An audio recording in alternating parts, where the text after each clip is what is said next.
thinking back to where I'm coming from, I come from Uromi.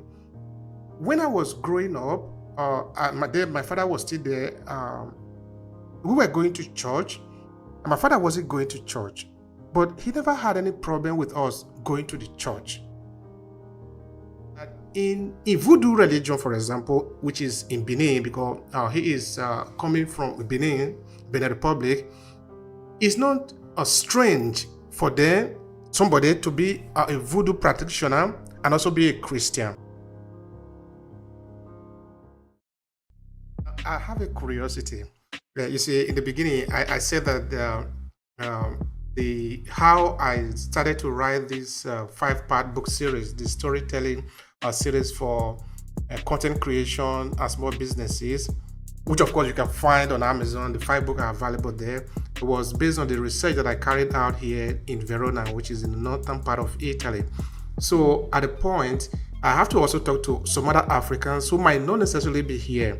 And that led me to create a documentary in 2015, which was also screened at the Pan-African Festival in Torino. So while doing that documentary, at that time, 2015, or before then, or within that period, the issue of Boko Haram was very common in Nigeria. And at the point, in fact, the thesis of the documentary, which I titled Pan-Africanism, Testing Idea on Reality, was to put the beautiful idea of Pan-Africanism and what is happening today in Africa, what is happening on the ground, to compare it to see if it can actually square up. Of course, to do this, I wanted to talk about what is happening to us. Why are we doing what we are doing in Africa today? So then, I was interviewing a writer, an African writer. Okay, it's also a medical doctor, but it's also a writer here in Italy, about certain things related to religion. And then he was telling me something that I found interesting, because of course I will come back to that just now, how I get to this point, that in Voodoo religion, for example, which is in Benin, because he is coming from Benin Republic, it's not strange for somebody to be a Voodoo practitioner and also be a Christian. In essence, he was telling me that in a typical African religion, it is not contradicting that you believe in this and you also believe in another thing. And this I will later understand deeply, thinking back to where I'm coming from. I come from Uromi. When I was growing up, my father was still there. We were going to church, and my father wasn't going to church, but he never had any problem with us going to the church. I don't know if you get what I'm trying to say here now. Like, maybe, for example, if you are a Christian, will you allow your child to practice another religion that is not yours? Maybe in the morning, you wake up, you say, Daddy, I'm going to this place, instead of following you to worship in your church. If you are a Muslim, an African Muslim, would you do that? The answer is, in most of the cases, is no.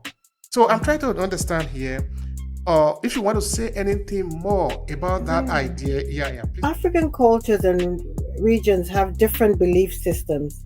I mean, in my family, like I said, we're raised Christian, but some of my relatives married Muslims, and our prayers, we pray in different ways, but we all believe that we're praying to one God. And there are different belief systems and cosmologies that influence their ancestral healing practices. For instance, some cultures believe in reincarnation, while others believe in the continuity of the spirit after death. For example, the Yorubas believe as a person dies, they take their place as an ancestor, and when a child is born, the ancestor returns.